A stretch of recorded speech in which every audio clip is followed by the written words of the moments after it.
guys, waktunya kita review welcome snacknya nih. Yang kelihatannya sih kayak kue balok ya kalau di Indonesia. Kita lihat. Baru nggak, ternyata di bawahnya ada sendok dan garpu buat makan. Cara ambilnya, di sini. Oke, kita review dulu. Oke, kita ambil piring dan sendok garpunya, pisau garpu. Kita coba ya guys. Ya nggak bisa lihat ya kalian ya.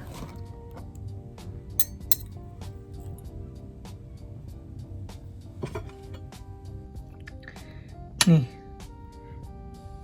kirain tadi kayak kue balok, tapi ternyata kalau dicium dia lebih ke banana cake ya, jadi kue pisang gitu.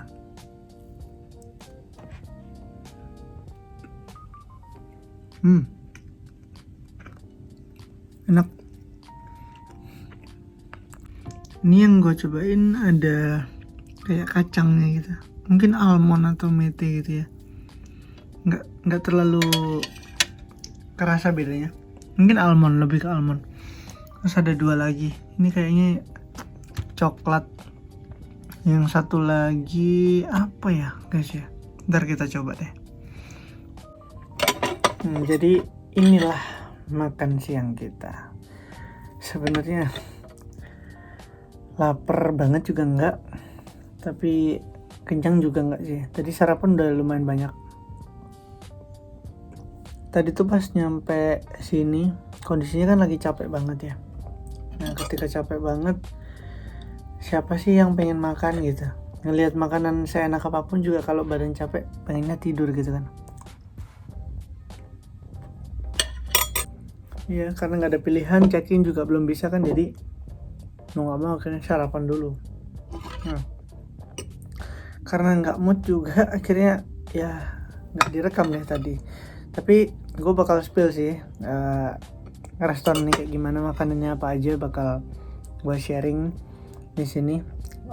Gue stay di apa namanya tadi ya, lupa. Shangri-La yang EDSA.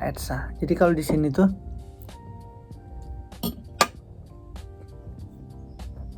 Shangri-La-nya itu satu komplek gitu. Namanya Shangri-La Plaza. Nah, di komplek ini ada mallnya 2, ada hotelnya, ada berapa hotel ya? Ada beberapa lah. Nah ini tuh yang EDSA gitu. Jadi kalau teman-teman kesini, siapa tahu bisa dapat apa ya, experience yang sama, atau mungkin kalau enggak ya bisa ditanyakan ke krunya gitu kan. Enak sih banananya. Biasanya mami itu sekali yang suka begini. Gue nggak terlalu suka, tapi ini oke sih, enak. Entah karena enak, entah karena lapar. Karena dingin banget di sini. Dingin banget dan bingung makan apa kan. Adanya cuma ini, ya udah kita sikat dulu. Baru nanti kita keliling-keliling.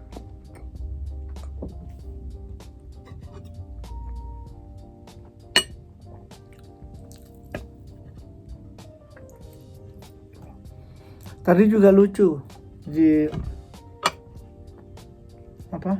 bagian imigrasi ya, waktu turun pesawat gua kan jalan tuh sendirian, karena emang namanya invitationnya solo kan, nggak nginvite istri, nggak nginvite siapa-siapa, partner juga nggak ada. Dia kan berangkat sendiri. Nah pas berangkat sendiri diminta pasportnya gitu, sama sebelum ke imigrasi malah ada yang kayak bagian checking gitu. Nggak tahu ya apa dia ngelihat gua suspicious atau apa, nggak tahu, tapi dia manggil kan. Nah ketika manggil gua dateng, Oke, what can I do for you gitu kan. Dia minta lihat paspornya.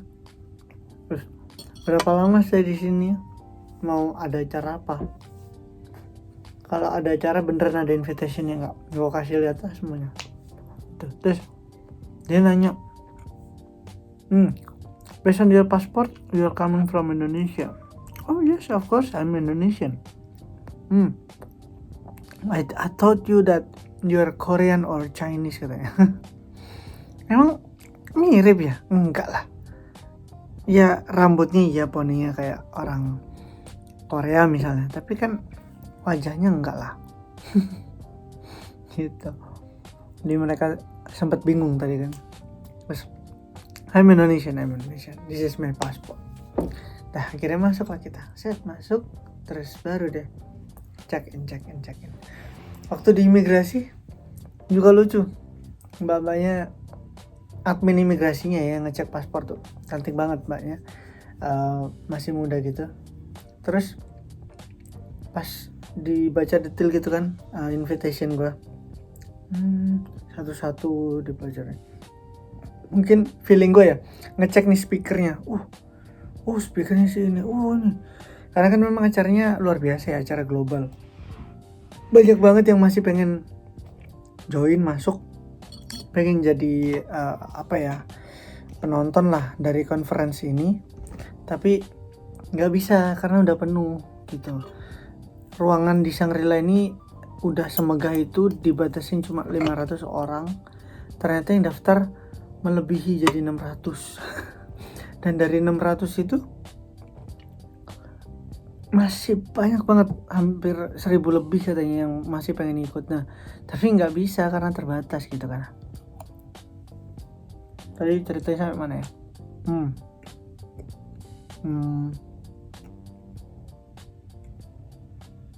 Oh ya, sampai yang ngecek imigrasi ya.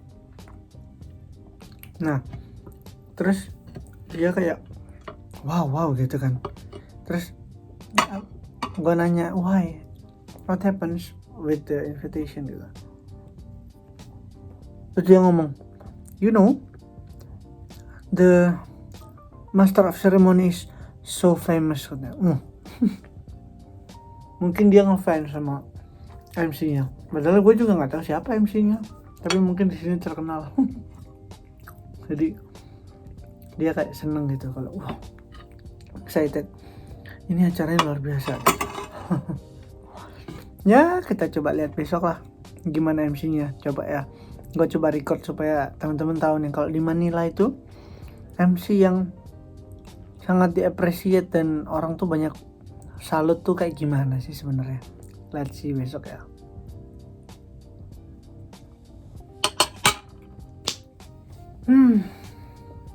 Kenyang guys, pasti gini doang.